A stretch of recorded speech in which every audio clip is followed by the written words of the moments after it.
This is Orson Welles, speaking from London.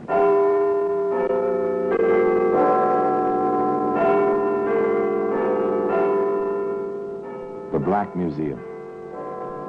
Here in the grim stone structure on the Thames which houses Scotland Yard is a warehouse of homicide, where everyday objects, a paperweight, a woolen muffler, an old-fashioned hat pin, a drinking glass, all are touched by murder.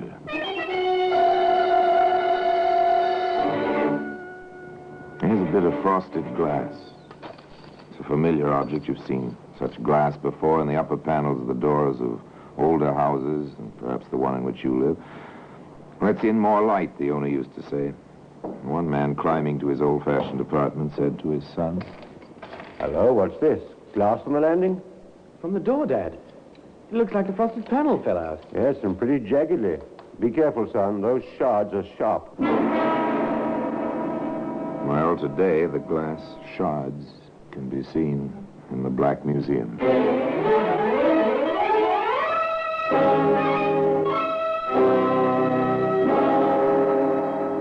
From the annals of the Criminal Investigation Department of the London Police, we bring you the dramatic stories of the crimes recorded by the objects in Scotland Yard's Gallery of Death, the Black Museum. In just a moment, you will hear The Black Museum, starring Orson Welles.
Now, The Black Museum, starring Orson Welles.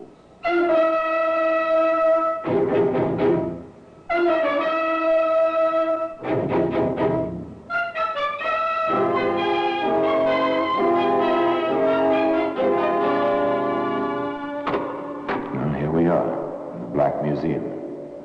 Scotland Yard's Museum of Murder.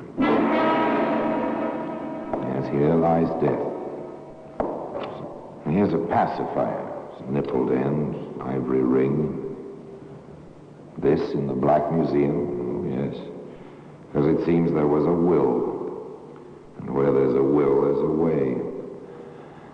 Even to infanticide. Here's a pair of andirons. Brass, graceful in pattern, clean in execution. Execution. Observe the shining brass of this one, the ugly blotch on the other. A woman is pushed violently. Her head strikes with malice aforethought. And this was murder.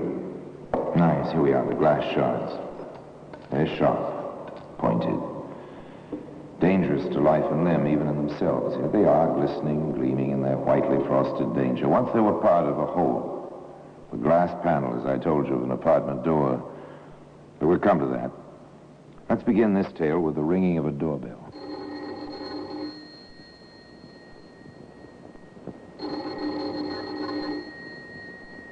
Maybe no one is home. Well, we'll try again. Sorry to have kept you waiting.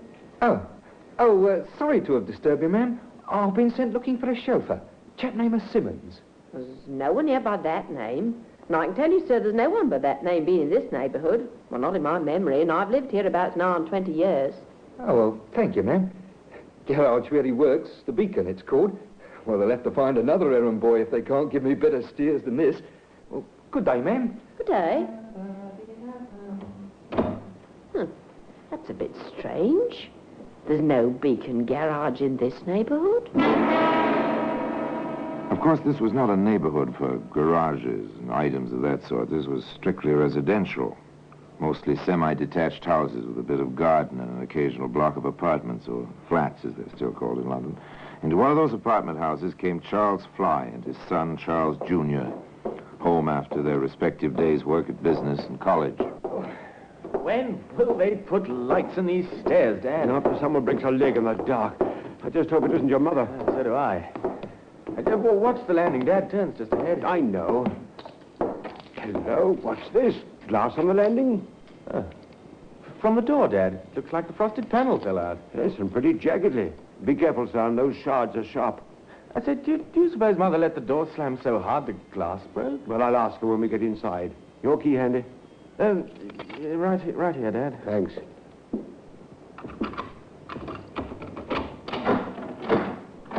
Funny, I've never known your mother to use the chain on the door in her life. Oh, with the glass broken like that? What good's the chain? I can reach in and flip off the chain from here through the broken glass. Dad, there's someone in there. Oh, your mother, probably. No, it's not. It's a man. A little fellow. Junior, get on down to Riverdale Road. There's a police box there. Call him, quickly. What about you, Dad? Go on now. I'll stay here and watch him. Hurry. Yes, all right, if you say so.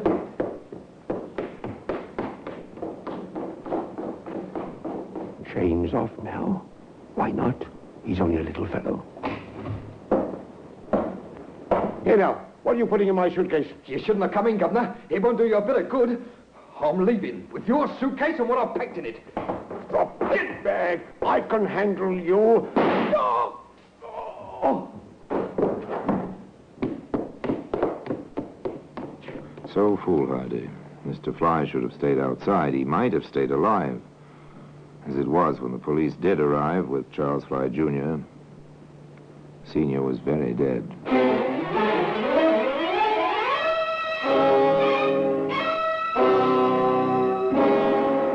The call to Scotland Yard was automatic after that. Inspector Howard proceeded with the preliminary questioning as his technical experts combed the apartment.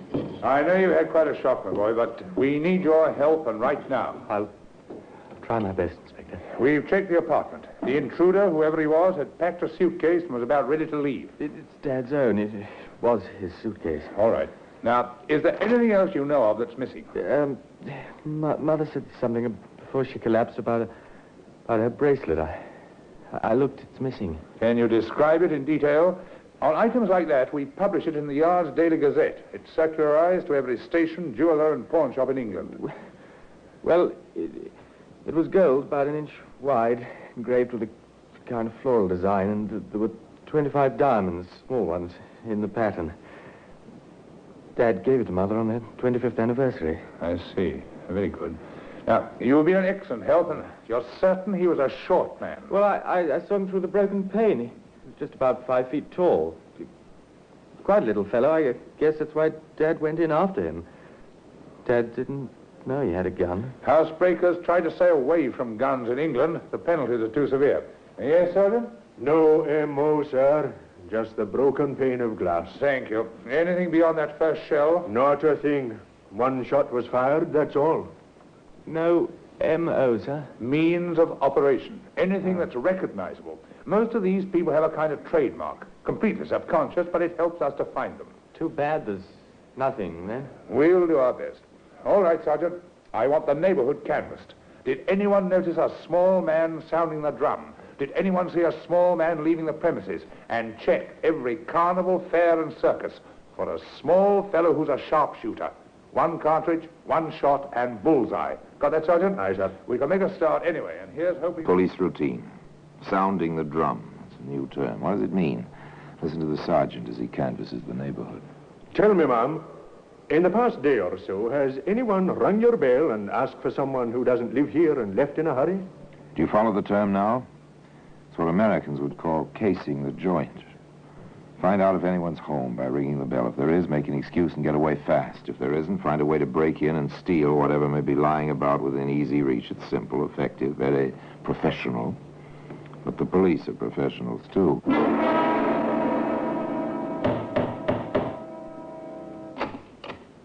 Excuse me, sir. I'm from the CID. Sergeant Gordon. My credentials. Oh, what's up? I'm making inquiries to see if anyone's called at your house in the past few days. What? Oh, no. We've all been away the past 2 weeks. We only got back today. Oh, well, thank you then. Sorry to trouble you.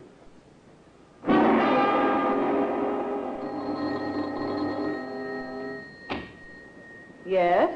Forgive me for troubling you, ma'am. I'm Sergeant Gordon, CID. My credentials. Oh, what's happened? We aren't in any trouble, are we? Now, calm yourself, ma'am. No trouble for you, at any rate.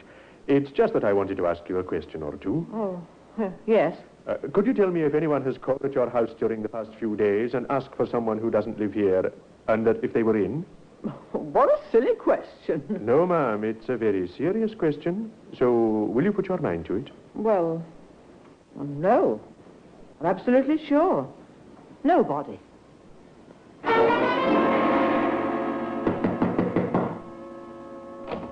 Yes? Sergeant Gordon, CID. My credentials. Yes? Has anyone rung your bell in the past few days and asked for someone who doesn't live here? No. Thank you.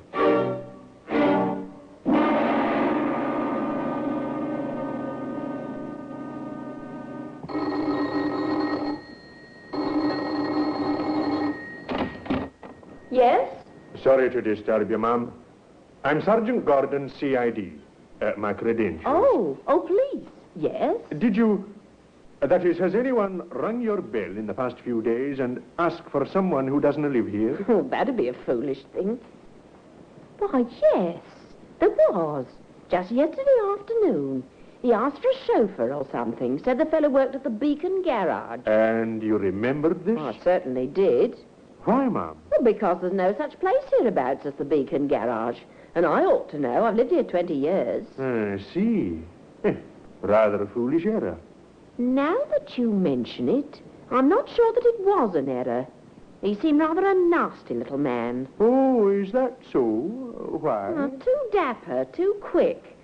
Much too little for a man. He was shorter than I am, and I'm only 5'2". Could you describe him in more detail, perhaps? Well, he had dark hair, grew very low on his head, and his eyes were sort of shifty. Blue, but shifty. A kind of thing you see in the cinema. You know, in those pictures about bookmaking and that. Anything else, ma'am? Well, not that I remember. Not offhand, at any rate.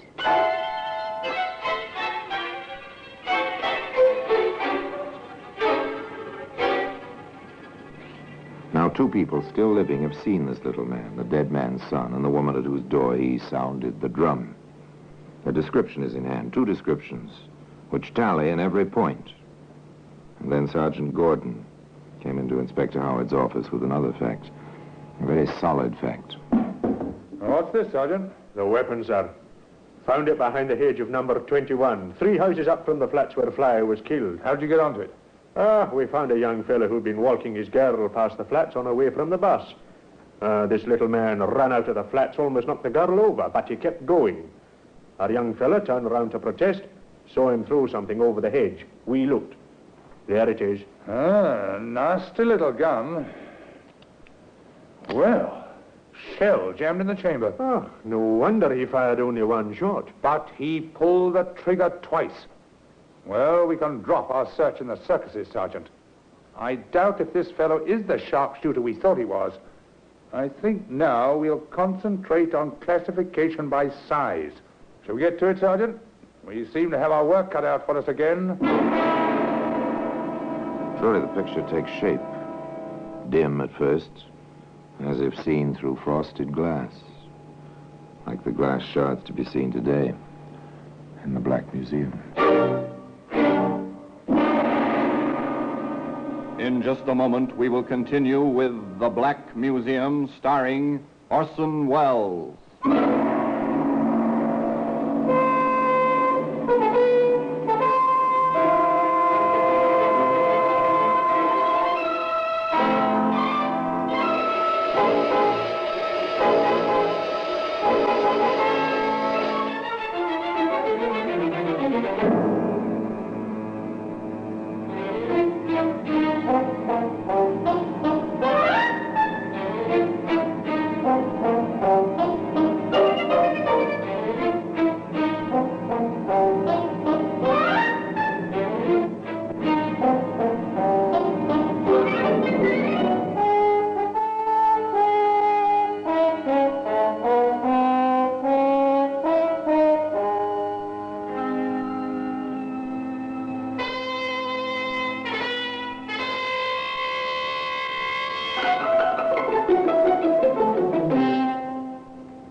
And now we continue with The Black Museum, starring Orson Welles.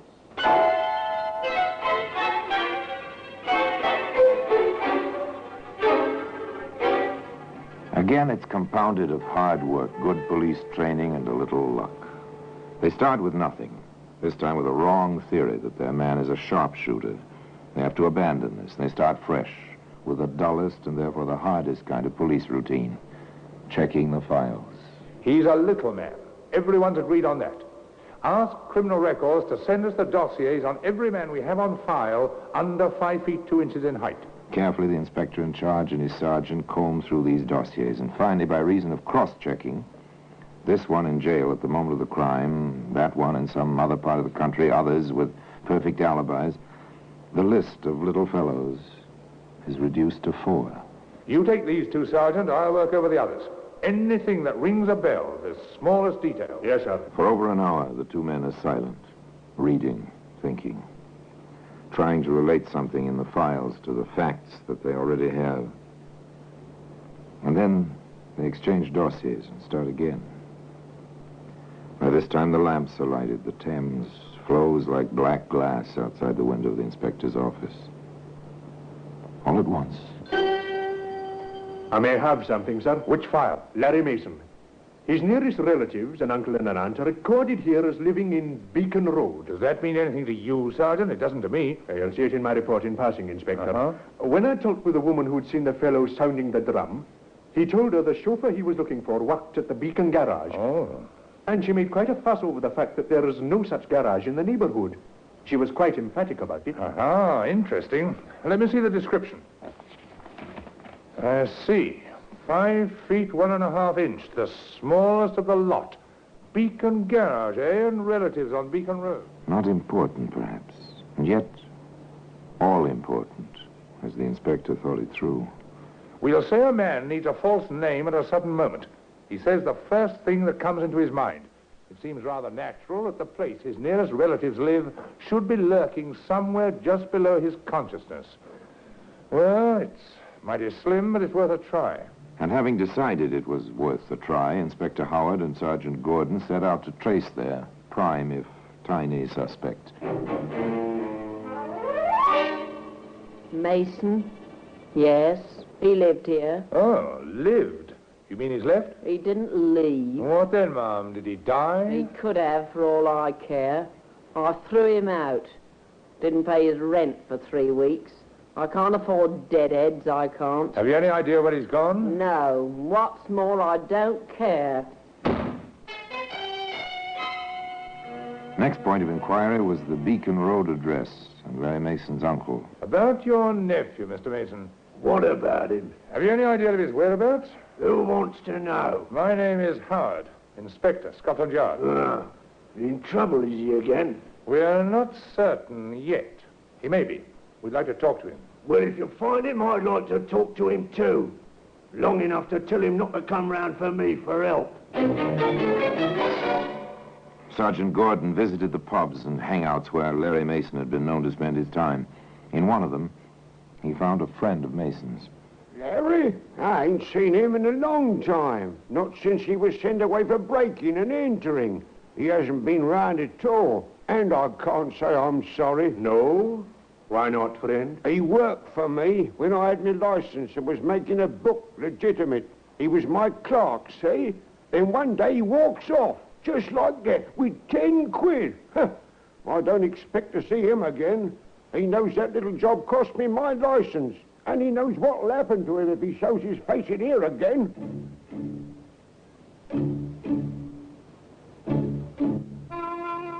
Not much to go on, or to find a man, except the brush strokes that fill the picture of the little fellow's character. Unreliable, a thief, where his friends are concerned. Now, think back a minute. Remember the Daily Gazette, the Yard publishes, with descriptions of stolen goods, missing persons, and so on. Teletype from the Lancashire Police, Inspector. They've got the bracelet in the fly case. A pawnbroker turned it up. Good. It was offered to him by a tall, heavy-set fellow with a peculiar circular scar on his right cheek. That sounds like Dick Lowry. Let's have Mr. Lowry in here, shall we? Lowry was quite glad to oblige. He wasn't in hiding or anything like that, not Dick Lowry. Where'd you get it, Lowry? The inspector wants to know. Where'd I get what? The bracelet you pawned in Bolton. I found it. You found it, did you? That's what I said. Anything wrong in that? If you found it, no. We think you bought it. Well, now, what would I buy a bracelet with sparklers in it for? My girls don't go for that sort of thing. You sold it, didn't you? Oh, of course. Why not? Fella can do with a spot of cash. Lowry, Yes, Inspector? you may want to know that bracelet is involved in a killing. A killing, is it? Why, that dirty little... Oh? Go on, Lowry. Start talking, Lowry. Accessory after the fact in a murder can be very nasty, you know. All right. I bought it. I paid a good price, too. From whom? Lowry from whom? Larry Mason. Well, at last. Where'd you see him, Larry? Oh, the usual place. Dog track. With him, it's horses or dogs when the nags aren't running. Finally, the patience was bringing results, as it almost always does. Canvass a whole neighborhood, comb through hundreds of files, slowly, narrow the possibilities, and finally, a direct relation is established between the crime and some person who may have committed it. After that, find the person. In this case, it was the dog tracks. South End. He's not here, Sergeant. The White City Raceway.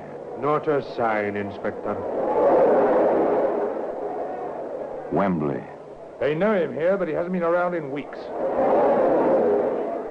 And back to South End. No luck again, sir. No luck is right. Tell me, Sergeant, do you suppose a pint of ale will help our patients any?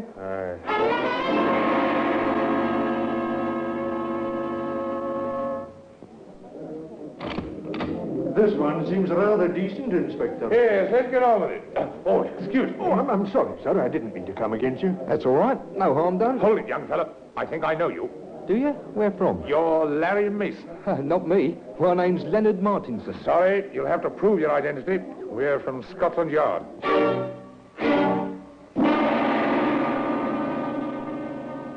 A twist of luck, a turn of chance. Two weary policemen in search of a relaxing moment run across the killer they've been hunting for weeks.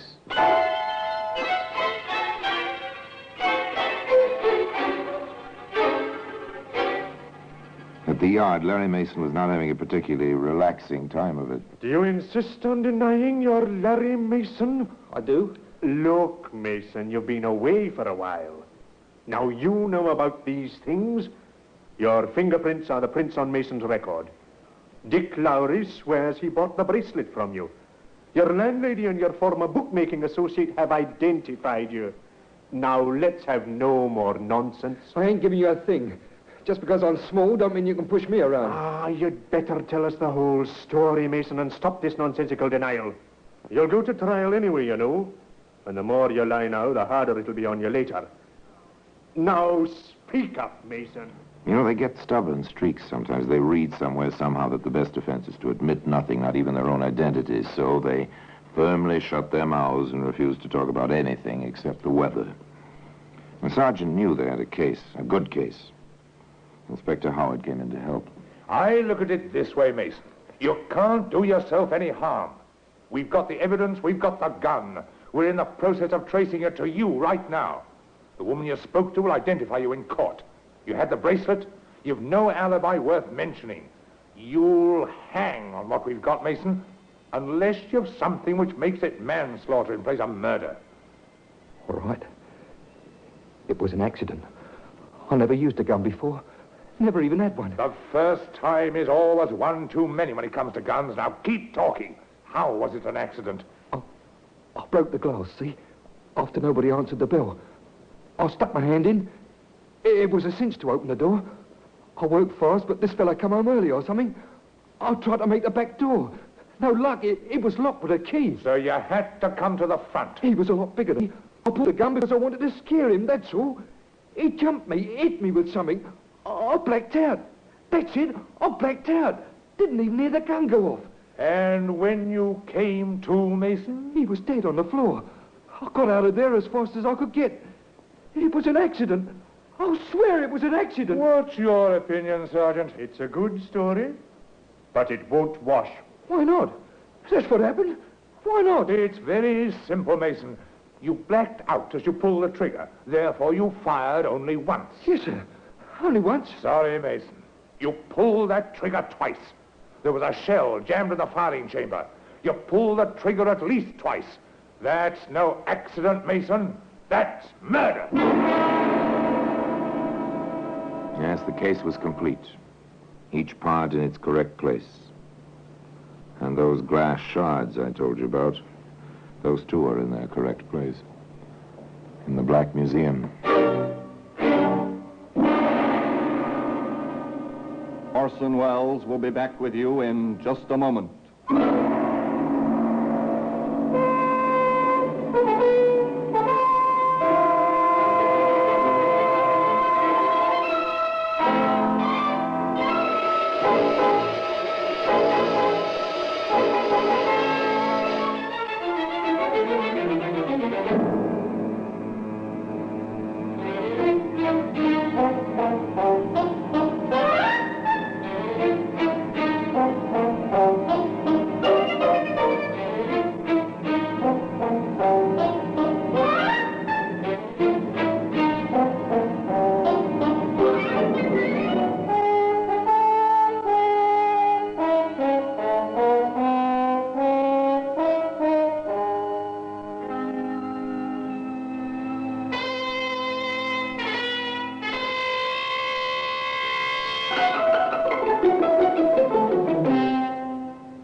Now here in person is Orson Welles. The jury quite agreed with Inspector Howard.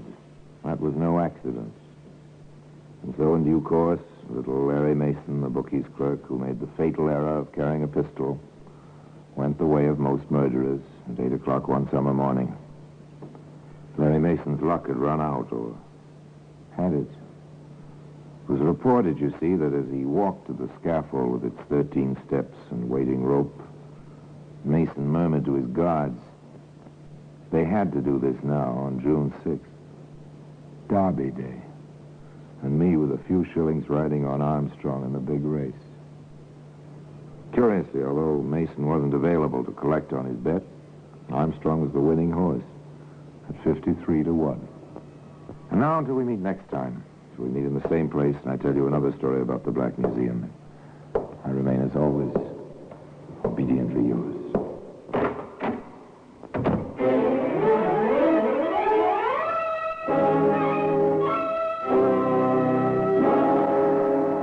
The Black Museum, starring Orson Welles, is presented by arrangement with Metro-Goldwyn-Mayer Radio Attractions. The program is written by Ara Marion, with original music composed and conducted by Sidney Torch. Produced by Harry Allen Towers.